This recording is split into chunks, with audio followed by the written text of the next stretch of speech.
Yan, dito tayo magla-lunch sa Lugbon Island. Huh?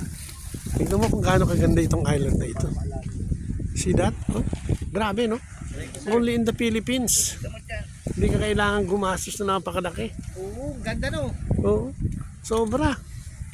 Talo nga yung mga Boracay, yung mga customer namin dito. Oo. Wala daw kwenta yung ano. Yung mga Boracay. Pagkano mo dito, 10 piso lang dito. Kaya. 10 pesos lang. Pwede ka na mag-set up ng kakainan mo. Di ba, no? O, yan.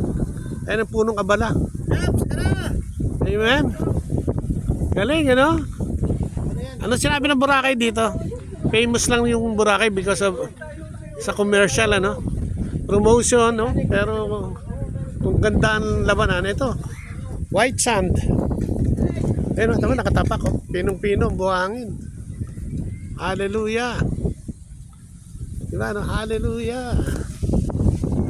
Ayan, nandyan tayo ngayon. Lugbon Island. Amen. Amen. Iba talaga sa mga ano.